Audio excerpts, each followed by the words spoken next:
네, 사랑합니다. 축복합니다. 인사하겠습니다. 네. 보통 이제 수련회 때가 되면은 우리 뭐 다드림 수련회는 겨울은 1박 2일이고 여름은 뭐 2박 3일 이지만 보통 이제 한 3박 4일 수련회를 하면은 제일 집회 분위기나 수련회 분위기가 좋은 때가 한 셋째 날 정도 되어야지. 그러니까 첫째 날 집회는 좀 분위기가 앞에선 인도자가 보기에는 분위기가 잘 안 삽니다. 왜냐면은 여러분들도 이 장소나 이런 분위기가 어색하고 또 서로가 어색하기 때문에 사실 그런 어색함이 집회 분위기에도 영향을 주는데 이제 뭐 하루 이틀 같이 지내다 보면은 이 환경에도 익숙해지고 서로 관계도 익숙해지다 보니까 집회 분위기도 굉장히 좋아지는 것을 이렇게 또 많이 봅니다. 우리는 1박 2일이기 때문에 네, 더 좋아진 모습을 보지 못하고 우리는 서울로 올라가야 하지만 네, 그래도 어제 저녁보다 지금 이 분위기가 훨씬 더 좋은 것 같다라는 네, 그런 생각이 듭니다. 네, 오늘 마지막 집회 시간인데 네, 오늘 함께 말씀을 나누도록 하겠습니다. 네, 스가랴 4장 6절 7절 말씀입니다. 스가랴 4장 6절 7절 말씀.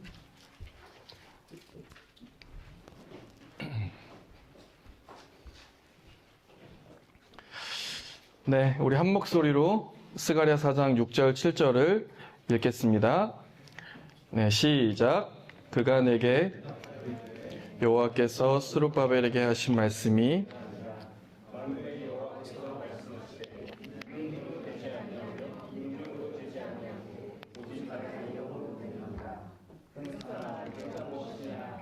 스룹바벨 앞에서 평지가 되리라.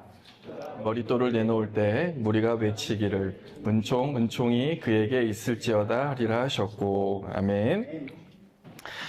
네, 오늘은 이 말씀을 가지고 여백을 채우신다라는 제목으로 함께 말씀을 나누겠습니다. 성경은 이스라엘을 배경으로 하고 있습니다. 이스라엘이 주인공입니다. 하나님께서 이스라엘이라고 하는 민족을 선택하셔서 어떤 샘플로 이스라엘 민족을 선택하셔서 하나님과 이스라엘 간의 관계를 통해 지금을 사는 우리에게 가르치는 이야기가 바로 성경입니다. 이스라엘을 하나님께서 선택하시죠. 하나님의 자녀로. 그런데 이스라엘은 여러분들이 잘 아시는 것처럼 하나님께 신실하지 못한 민족이었습니다. 끊임없이 불순종하고 우상을 섬기고, 특별히 이스라엘을 잘 이끌어야 하는 이 종교 지도자들조차도 자기에게 주어진 어떤 종교적인 권세를 이 사익을 추구하는 데 사용해버리는, 그래서 정치적인 부패, 어떤 사회적인 부패, 경제적인 부패뿐만 아니라 무엇보다 가장 심각한 것은 어떤 종교적인 부패, 이것이 이스라엘의 가장 큰 문제였습니다. 여러분, 우리 사회를 볼 때 뭐 정치적으로도 우리가 부패하고 경제적으로도 부패하고 어떤 사회 도덕적으로도 참 많이 부패해 있지만 무엇보다 우리 한국 사회를 더 좀먹게 하는 것, 더 심각하게 우리가 바라봐야 하는 한국 사회의 모습은 저는 종교적인 부패가 아닌가라는 그런 생각이 듭니다. 어떤 목사님이 이런 이야기를 하시더라고요. 종교가 타락할 때 나타나는 현상이 있다. 어떤 현상일 것 같으세요? 종교가 타락할 때 나타나는 현상 중에 하나가 목회자들이 많아지는 거래요. 네. 근데 요즘에는 안타까워해야 할지 좋아해야 할지 모르지만 요즘에는 목회자가 많이 줄어들고 있습니다. 왜냐하면은 어떤 그 목회자가 많아지면서 우리 사회가 지금도 어떤 그 파고를 겪고 있는 중이지만 이 종교적인 부패를 많이 경험하다 보니까, 왜 목회자가 많아졌겠습니까? 스타 목사들이 많아지니까 목회자들이 많아지는 거죠. 사실 딱 저 세대가 그렇습니다. 저 세대가 스타 목사들을 많이 보고 이 목회자의 꿈을 꾼 세대들이에요. 제가 2009년도에 신대원을 들어갔는데 그때야말로 소위 말하는 스타 목사님들이 책으로나 또 부흥회로나 유튜브가 없었던 시절이었는데도 그때는 유튜브 대신에 목사님 설교 테이프 같은 게 있었죠. 설교 CD 같은 게 있었죠. 설교 테이프나 설교 CD가 교보문고나 영풍문고 가면 베스트셀러 안에 있을 정도로 일반 서적과 이렇게 비견될 정도로 굉장히 어떤 목회자의 호황시대를 맞았을 때 저도 목회자가 된 거예요. 그러니까 종교적인 부패의 산물이 이용우 목사라고 할 수 있습니다. 그런데 지금 시대, 저 뒤에 계시는 김광원 전도사님이 지금 신대원 2학년 올라가시는데 저분들이야말로 진짜 찐이에요, 찐. 아무도 목회자가 되지 않으려고 할 때. 저는 신대원을 거의 5대1, 6대1 경쟁률로 들어갔는데 우리 김광원 전도사 몇 대 몇이었습니까? 네, 1대1이었습니다. 네, 그렇다고 제가 대단하다는 게 아니라 아무도 가지 않으려고 하는 그 길을 가려고 하는 모습. 네, 어떤 지금 시대야말로 종교적인 부패가 판치는 것 같고 종교적인 부패가 이렇게 절정에 이르는 시기인 것 같아 보이지만은 이 시기야말로 어찌 보면 새로운 시대로 접어드는 하나의 전환점이 아닌가라는 그런 생각이 듭니다. 어쨌든 이스라엘에게 있어서의 가장 큰 부패는 종교적인 부패였습니다. 하나님은 끊임없이 이스라엘을 돌아오라고 말씀을 하시죠. 구약에 보면은 수많은 선지자들이 나오지 않습니까? 여러분, 선지자들은 시대를 이렇게 퍼져서 나오지 않고 어느 한 시대에 집중적으로 나왔어요. 그 시대가 어떤 시대냐면은 오늘 우리가 살펴보게 돼 바벨론 포로 시대의 근처. 그러니까 하나님이 참다 이스라엘로 하여금 돌아오라라고 이야기하셨는데도 불구하고 돌아오지 않으니까 하나님이 수많은 선지자들, 이사야 선지자, 예레미야 선지자, 에스겔 선지자, 수많은 선지자들을 보내면서 다르고 얼레고 꾸짖고 이렇게 하시지만 그럼에도 이스라엘은 돌아오지 않습니다. 그래서 하나님이 바벨론이라고 하는 민족, 바벨론인 지금 지역으로 치면은 어떤 이라크 지역, 네, 이런 지역이라고 할 수 있습니다. 이 바벨론 제국을 하나님이 들어 사용하셔서 이스라엘을 징벌하시는 하나님의 막대기로 사용하십니다. 바벨론에 의해서 이스라엘이 멸망하게 되죠. 특별히 충격적이었던 것은 바벨론이 이스라엘에게 있었던 성전을 무너뜨려 버린 것입니다. 그러니까 성전이 무너졌다고 하는 것은 단순히 건물 하나가 무너졌다는 의미만이 아니라 이스라엘 백성들에게 있어서 성전은 어떤 의미였냐면 하나님이 우리와 함께 하시고 있다. 하나님의 임재가 지금 우리와 함께하고 있다는 것을 나타내는 상징물이 성전이었습니다. 그런데 바벨론에 의해서 성전이 능욕당합니다. 성전이 무너질 뿐만 아니라 성전의 기물을 바벨론이 가져가 버리고 성전 제단 위에 돼지를 올려놓는다든지, 그러니까 이스라엘의 자존심을 아예 그냥 말살시켜버리고 뭉개버린 것이죠. 그러니까 이것은 결국에 어떤 의미일까요? 하나님이 이스라엘을 심판하셨다. 이제 하나님의 임재가 이스라엘을 떠났다라고 하는 하나의 어떤 가시적인 표식이라고 할 수 있습니다. 그리고 70년의 바벨론 포로 생활이 시작이 되는 거죠. 이스라엘 백성들 중에 주요 인물들이 바벨론 포로로 끌려가게 됩니다. 70년 동안 바벨론 포로 생활을 하게 되는데 그 사이에 제국의 흐름이 바뀌게 됩니다. 바벨론이 이 메데바사, 지금 용어로 하면 페르시아 제국에 의해서 잡아먹히게 되고 그 70년 사이에 세계 제국의 흐름이 이 페르시아로 바뀌게 되면서 하나님이 이제는 바벨론 제국을 사용하셔서 이스라엘을 멸망하게 하셨던 것처럼 이제는 페르시아 제국을 들어 사용하셔서 이스라엘을 구원하십니다. 이스라엘을 회복시키세요. 특별히 페르시아 제국, 성경에 나와 있는 왕 중에 고레스라고 하는 왕이 있는데 그 고레스 왕으로 하여금 이스라엘 백성들을 고향으로 돌아가게 합니다. 이 페르시아 제국은 굉장히 이스라엘 백성들에게 있어서는 좀 우호적인 제국이었고 아까 이야기했던 고레스 왕은 굉장히 이스라엘 백성들에게 우호적인 왕이었어요. 그래서 심지어 구약에서 이 고레스 왕은 예수 그리스도를 예표하는 인물로까지 표현이 됩니다. 왜냐하면 고레스 왕에 의해서 이스라엘 백성들이 회복되었기 때문에. 이렇게 고레스 왕이 이스라엘을 고향 땅으로 돌아가게 하고 특별히 어떤 일을 도와주냐면 아까 무너졌던 성전 재건을 도와주게 됩니다. 물질적으로도 지원을 해주고 조서를 써서 이 성전 재건이 합당하다는 사실을 공증해 주기까지 하죠. 그래서 성전 재건을 이제 시작을 하게 되는데 그 성전 재건을 시작한다는 것이 무슨 의미겠습니까? 아까 성전이라고 하는 것은 하나님 우리와 함께 해주십시오. 하나님의 임재를 상징한다는 것이었는데 그 성전이 무너졌어요. 그 무너진 성전을 다시 세운다는 것은 무엇이냐면 하나님 이제 우리와 다시 함께 해주십시오. 하나님의 임재 우리 가운데 다시 함께 해주십시오라는 그런 뜻이 되겠죠. 이 성전 재건을 해야 할 때 그때 이스라엘의 지도자는 스룹바벨이라고 하는 지도자입니다. 이 스룹바벨은 그 당시 남아있었던 다윗의 후손이에요. 다윗의 후손. 여러분 지금 우리가 그 날마다 솟는 샘물 큐티를 쭉 하고 있는데 사무엘하 큐티를 하고 있는데 그 사무엘하에서도 제일 중요한 장이 어떤 장이냐면 사무엘하 7장입니다. 사무엘하 7장은 어떤 장이냐면 다윗이 하나님을 위해 성전을 지어주겠다고 해요. 하나님 내가 하나님 너무 사랑하는 마음에 성전 지어드리고 싶습니다. 그런데 하나님이 이걸 어떻게 하십니까? 거절하시죠. 나 성전 필요 없다. 그러면서 하나님이 어떤 약속을 주시냐면 내가 너를 위해 성전 지어줄게. 내가 너를 위해 선물 줄게.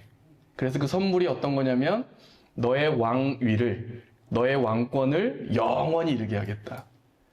다윗의 왕권이 끊어지지 않을 것이다. 이 말은 무슨 뜻이냐면은 다윗의 왕조가 끊이지 않을 것이다.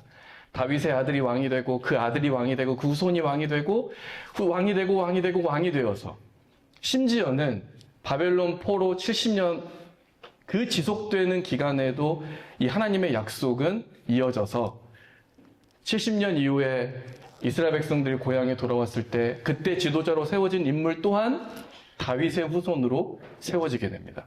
그리고 그 후손이 또 왕이 되고 왕이 되고 왕이 되자 그 다윗의 계보 가운데서 누가 오십니까? 예수 그리스도가 오시는 거죠. 그 사무엘하 7장의 약속이 예수 그리스도의 오심까지로 이어지는 것입니다. 그러니까 스룹바벨도 다윗의 후손이었어요.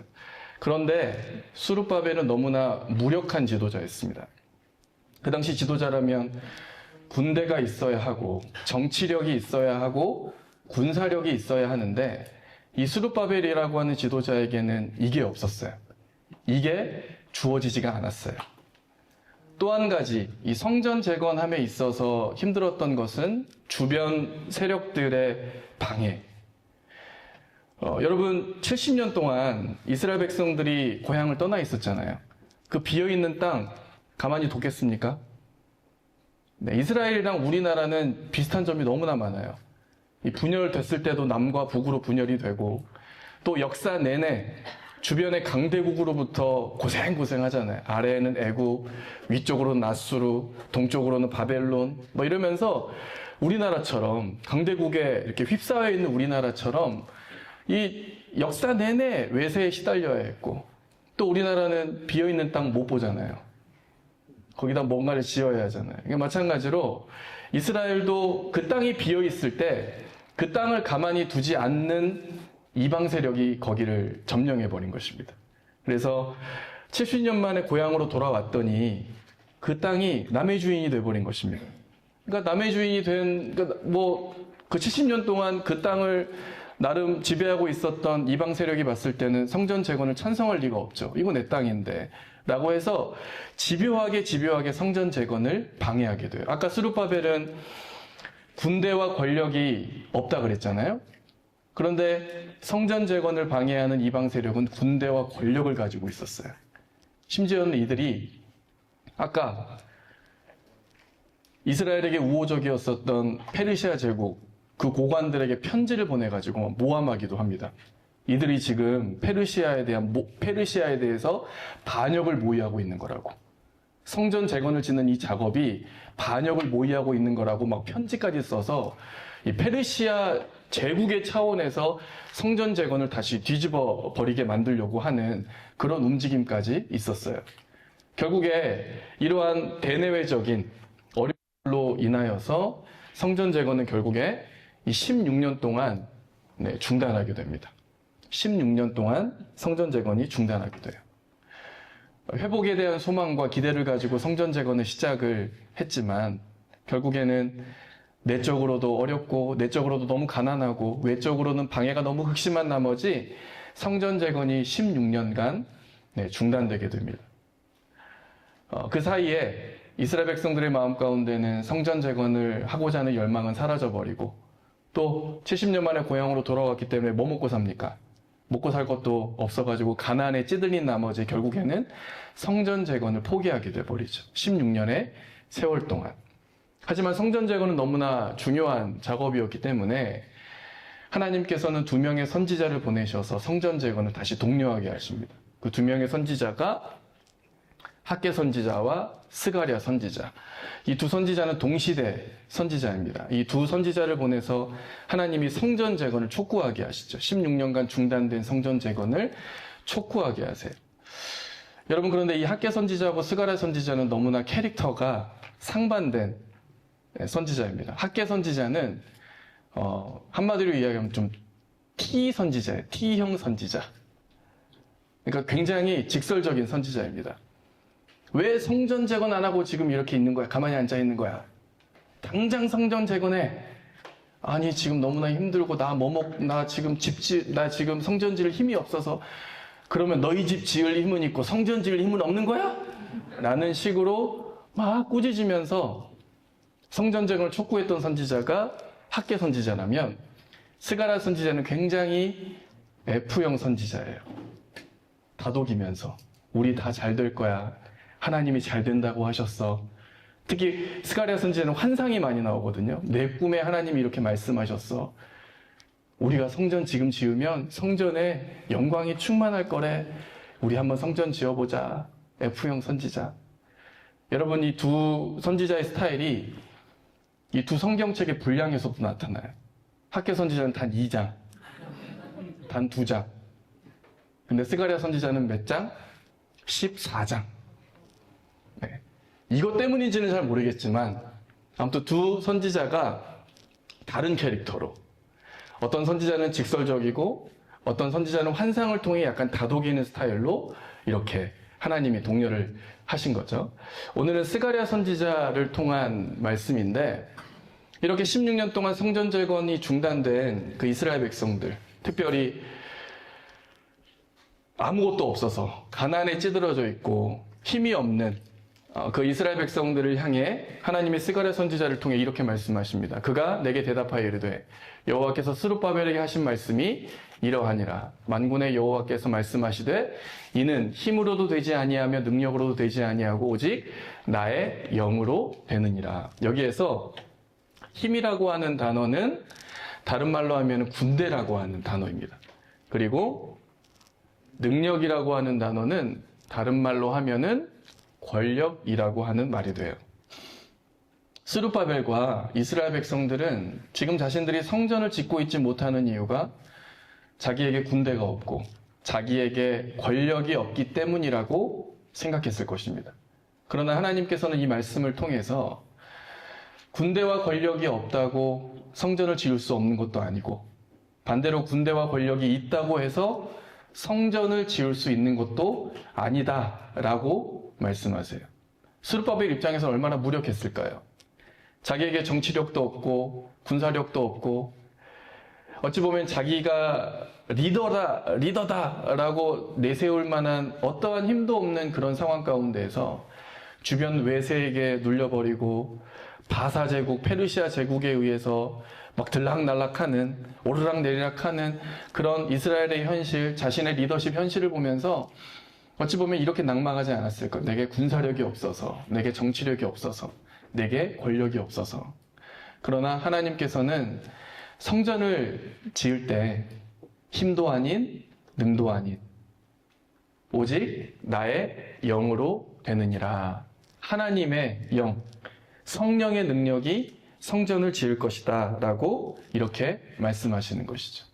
그런 다음에 스룹바벨에게 이렇게 말씀하십니다. 큰 산아, 내가 무엇이냐? 내가 스룹바벨 앞에서 평지가 되리라. 여기서 큰 산이라고 하는 것은 이스라엘 백성들이 갖고 있지 않는 군대와 권력을 동원해서 성전 재건을 방해하는 세력들을 의미합니다. 큰 산하 내게 무엇이냐? 스룹바벨 앞에서 평지가 되리라. 여러분, 군사력과 권력이 없는 이스라엘 백성들이 어떻게 그들을 향해서 나아갈 수 있는 것입니까? 하나님의 영으로 되느니라. 여러분, 이 말은 그 어떤 권력과 그 어떤 강인한 군사력과 정치력이라 할지라도 하나님보다 클 수 없다라는 사실을 이렇게 선언하신 거예요. 하나님보다 클 수 없다. 여러분, 결국에 신앙은 하나님을 크게 보는 싸움인 것 같아요. 하나님을 크게 보는 것. 내 앞에 문제보다 하나님이 크다는 사실. 여러분, 우리는 문제에 집중하잖아요. 이 문제가 줄어드는 방식은 두 가지. 하나는 문제 자체가 줄어드는 것. 두 번째는 문제는 그대로 있지만 그 문제를 주관하시는 하나님을 크게 보는 것. 여러분, 결국에 우리의 신앙생활이라고 하는 것은, 믿음 성장이라고 하는 것은 하나님을 크게 보는 싸움인 것 같아요. 하나님을 크게 보는 것. 여러분, 예전에 응답하라 주제 OST 중에 하나였던 해화동이라고 하는 노래. 오늘은 잊고 오늘은 전화가 왔네. 내일이면 멀리 떠나간 이 노래.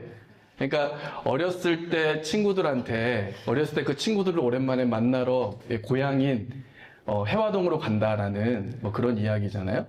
근데 그 가사 중에 좀 제가 기억에 남는 가사가 어떤 가사냐면, 어릴 적 넓게만 보이던 좁은 골목길에, 그러니까 어릴 적 넓게만 보이던 좁은 골목길에 다 커서 가봤더니 너무나 작은 골목이었던 거예요.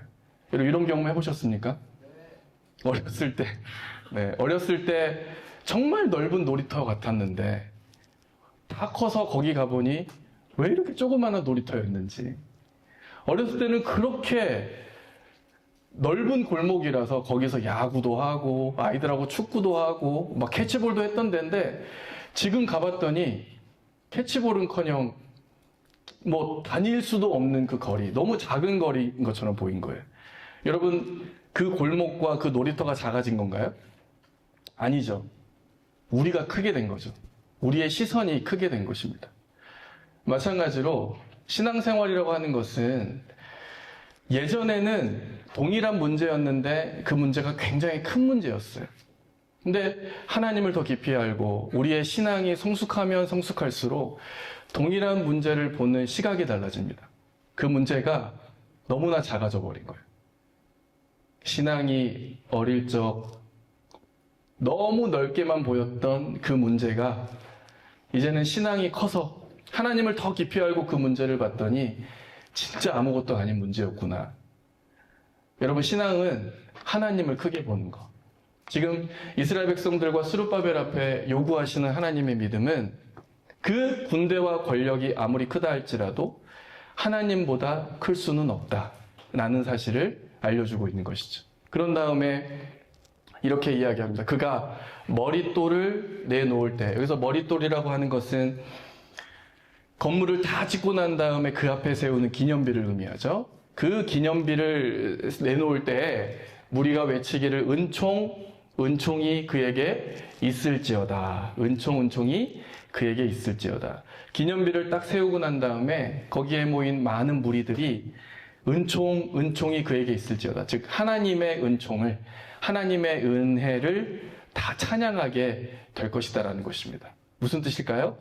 이 건물은, 이 성전은 시작부터 끝까지 인간의 공로가 아니라 하나님의 은혜에 의해서 지어진 건물입니다 라는 그런 뜻이겠죠.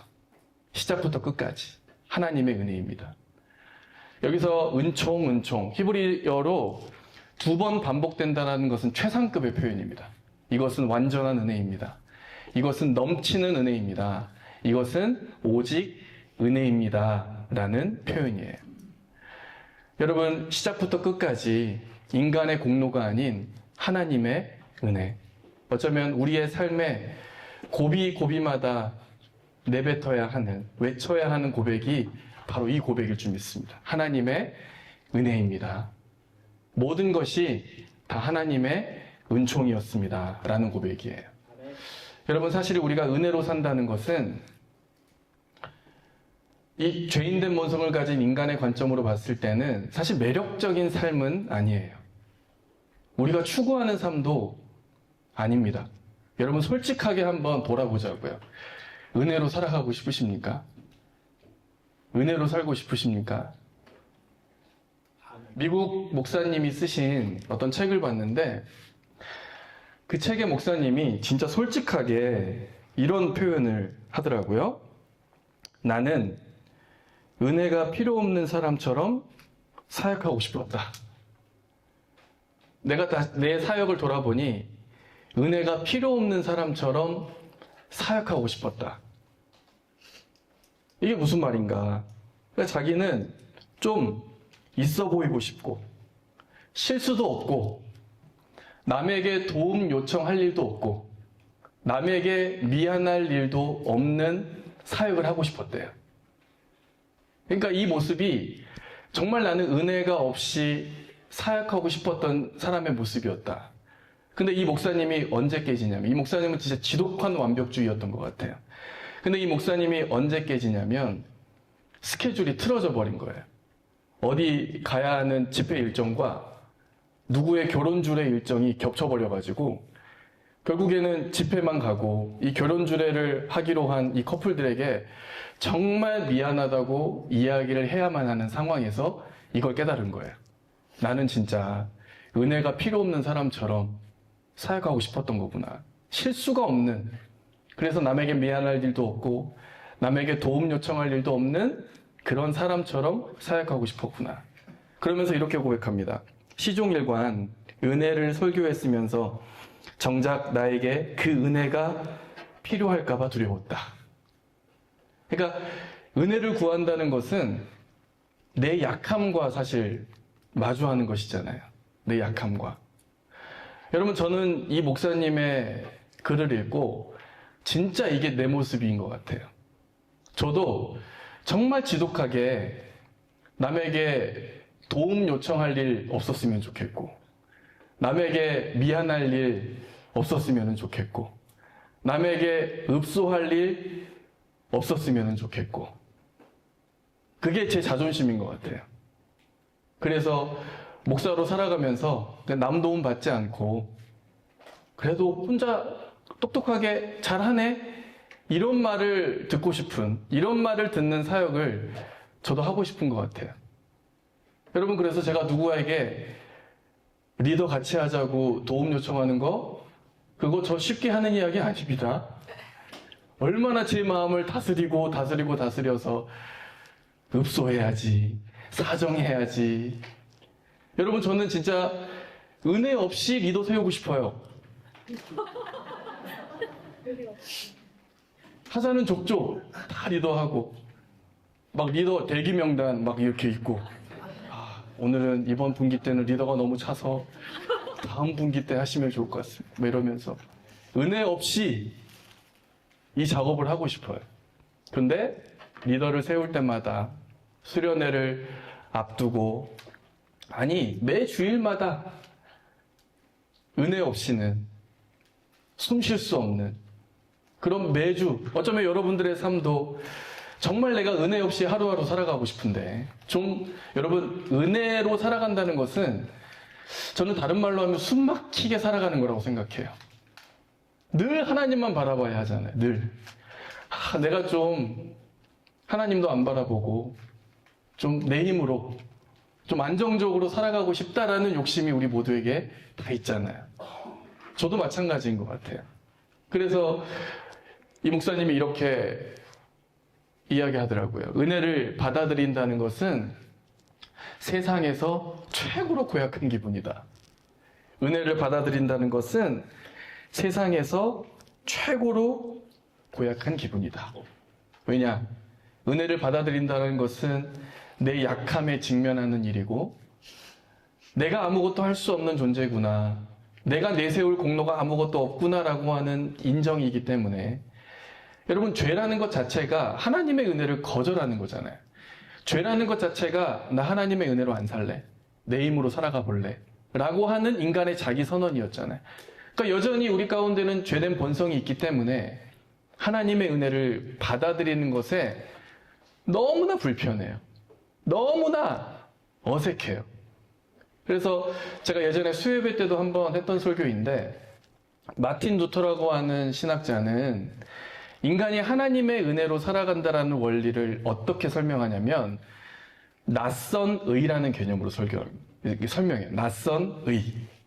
그러니까 우리가 하나님의 은혜라고 하는 것은 외부에서 주어지는 거잖아요. 이 외부에서 주어지는 게 우리에게는 너무나 낯설다라는 거예요. 그러니까 낯설면 어떻게 합니까? 털어내려고 하죠. 벗어내려고 하죠. 하나님의 은혜가 우리에게 들어오면은 자꾸 우리는 그것을 털어내려고 한다는 거예요. 내 힘으로 살아가 보려고. 참 재미있는 표현을 해요. 마틴 루터는 이 낯선 의라는 개념을 잘 미끄러지는 의다. 우리에게 들어오면 우리가 붙잡고 있으려고 하는데 잘 미끄러져 버린다고. 끊임없이 미끄러져 버린다고. 그래서 이 미끄러지는 것을 잘 붙잡고 있으려면은 한 가지 중요한 일을 해야 하는데, 그 일이 뭐냐면 지속적인 말씀 듣기. 지속적으로 말씀을 들어야 이 낯선 의가 미끄러지지 않고 미끈미끈하다라고 하지 않고 우리에게 고착되고 정착되는 의가 될 수 있다는 거예요. 여러분, 하나님의 은혜로 산다는 것은 우리에겐 너무 낯설기 때문에 그냥 가만히 있으면 미끄러져 버립니다. 그래서 말씀을 통해 끊임없이 들어야 해요. 내가 어떤 존재인지, 하나님의 은혜가 무엇인지, 하나님의 은혜로 살아간다는 것이 무엇인지. 여러분, 저도 하나님의 은혜로 산다는 게 너무나 고약하고 너무나 더럽고 치사해요. 왜 하나님의 은혜는 넉넉히 안 주실 걸까요? 왜 다달아서 위기에 직면했을 때 하나님은 은혜를 주시는 걸까? 좀 우리가 좀 숨 좀 쉴 수 있게, 좀 제가 제일 짜증나는 표현이 일용할 양식을 주시옵고. 왜 일용이에요? 일용이에요. 왜? 주용을 주지. 주용, 달용, 연용, 평용, 평생 양식을 좀 주지. 그래서 평생 동안 좀 걱정 없이 살 수 있게 해주지. 왜 하루치만 주셔가지고 내일은 또 내일 걱정하게 만들고 그 다음날은 그 다음날 걱정하게 만들고. 진짜 더럽고 치사하지. 어차피 은혜 주실 거면 좀 빨리빨리 좀 주시고 많이 좀 주시지. 근데 하나님이 우리를 아시잖아요. 이렇게 교만한 인간이 정말 아까 표현대로 은총이라고 표현하게 만들기 위해서는 하나님이 이 방법밖에 쓸 수 없는 것 같아. 우리를 벼랑 끝으로 내몰아서 야, 진짜 살아난 것은 하나님의 은혜구나라는 사실을 그렇게라도 깨닫게 만드시기 위해서 하나님이 우리를 그렇게 내모시는 것이 아닌가라는 그런 생각이 들어요. 은총, 하나님의 은혜. 여러분, 저도 참 지난 1년이 저에게 있어서는 제 인생의 1년 가운데 가장 빠른 1년이었던 것 같아요. 참 개인적으로나 가정 안에서나 제가 주일에도 이야기했던 것처럼 저희 어머니의 건강이나 어떤 사역에 적응하는 그런 과정. 제 아들이 이제 중학교로 올라가서 중학교 2학년이 되는데, 야, 중학교 되면은 괜찮을 줄 알았는데, 야, 진짜 이게 만만치가 않더군요. 뭐 사춘기라서가 아니라 정말 숨을 쉴지 못할 정도로 제 스스로가 그렇게 살아갔던 1년이었어요.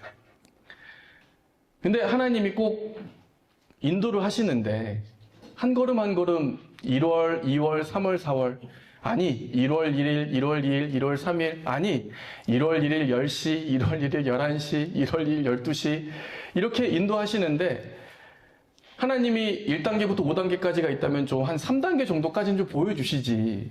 하나님이 1단계 인도하시면 하나님 2단계는 어떻게 해요? 또 벼랑 끝에 몰렸을 때 2단계 인도하시고 또 하나님 그런 3단계는 어떻게 해요? 3단계 벼랑 끝에 내몰렸을 때 3단계 인도하시고 하나님 이왕 이렇게 보여주실 거 한 5단계 정도까지 보여주시면 안 될까요? 아니야. 더 세분화해서 보여주세요. 3.1단계, 3.2단계 이렇게 한 걸음 한 걸음씩 하나님이 정말 애타게 보여주시더라고요. 일용할 양식. 왜 하나님이 이렇게 보여주신 걸까요? 끊임없이 하나님만 바라보라고. 하나님만 의지하라고. 저는 그래서 이런 1년을 겪으면서 이 주 말씀 내 발의 등이요라는 그 말씀이 입체적으로 다가오더라고요. 주 말씀 내 발의 등이요. 여러분 어쩌면 그 성경이 쓰여졌던 배경은 아마 깜깜한 사막이었을 거예요. 그 사막에서 의지할 수 있는 것은 아주 작은 등불. 딱 한 걸음 앞만 내비실 수 있는 그 등불. 근데 그 말씀이 어떻게 인도하신다고요? 마치 등불과 같이 한 걸음 앞만, 딱 한 걸음 앞만. 우리의 욕심 같아서는 주 말씀 상향등이요. 저 1km 앞까지 보여주시면 너무나 좋겠는데 주님의 말씀은 너무나 짜서 딱 한 걸음 앞만 보여주셔서 끊임없이 인도자를 바라보게 만드는. 여러분 우리 인간은 목적지에 관심이 많죠. 하나님 그래서 결국 어디 가자는 거예요. 그런데 하나님이 보여주시고자 하는 것은 목적지가 아니라 인도자. 인도자가 누구인지에 더 집중하라는 것입니다. 여러분 목적지가 보이지 않더라도 인도자가 보인다면 지금 성공한 길을 걷고 있는 것이라고 우리 믿습니다. 인도자에 집중하는 우리의 삶이 되기를 바랍니다. 여러분 성전이라는 것은 구약에서는 건물로서의 성전을 의미합니다. 그러나 신약에 들어서 이 성전의 개념이 확장돼서 예수 그리스도라고 하는 존재 자체가 성전이 됩니다. 성전이 하나님의 함께하심을 나타내는 상징물이라 그랬잖아요. 여러분 예수 그리스도의 다른 이름이 무엇이죠? 임마누엘. 하나님이 우리와 함께하신다. 성전이신 예수 그리스도를 나타내는 표현이시죠. 근데 더 나아가서 우리에게 주어진 은혜는 그 예수 그리스도를 믿는 우리 자신과 그 예수 그리스도를 믿는 자들이 모인 공동체를 동일하게 성전이라고 이야기하세요. 더 나아가서 그 성전인 그리스도인들이 살아가고 있는 삶의 현장과 가정과 일터도 성전이다. 여러분 이 성전이 어떻게 지어집니까? 어떻게 완공될 수 있습니까? 오직 나의 영으로 되느니라. 성령의 능력으로 세워질 것이고 오직 은총 하나님의 은혜로 이 성전은 완공될 수 있습니다. 여러분 예수 그리스도가 지어진 성전이라면 이미 완공된 성전이라면 그 예수 그리스도를 믿고 따르는 성도들의 성전의 모습은 지어져 가는 성전이에요. 그 예수 그리스도를 따라서 예수 그리스도를 표대로 삼아서 끊임없이 지어져 가고 때로는 우당탕탕 하면서 때로는 좋고 싫음을 반복하면서 끊임없이 지어져 가는 성전이 바로 성도들이라는 것입니다. 여러분 이 성전이 어떻게 지어진다고요? 첫 번째는 오직 나의 영으로 되느니라. 성령의 능력으로 이 성전이 지어질 수 있고 두 번째는 은총 완전한 은혜, 넘치는 은혜, 오직 은혜로만 이 성전이 세워질 수 있습니다. 사랑하는 여러분, 이제 우리의 삶이 성령의 능력으로 세워지기를 원하고 하나님의 은혜로 채워지기를 원합니다. 우리의 삶에 여백이 있기 때문에 우리는 하나님의 은혜를 고백할 수 있습니다. 그 여백을 통해 성령의 능력을 구하고 하나님의 은혜를 더 간절히 구할 수 있는 우리 모든 다드림 지체들 되시기를 주님의 이름으로 축원합니다. 이 시간 우리 다 함께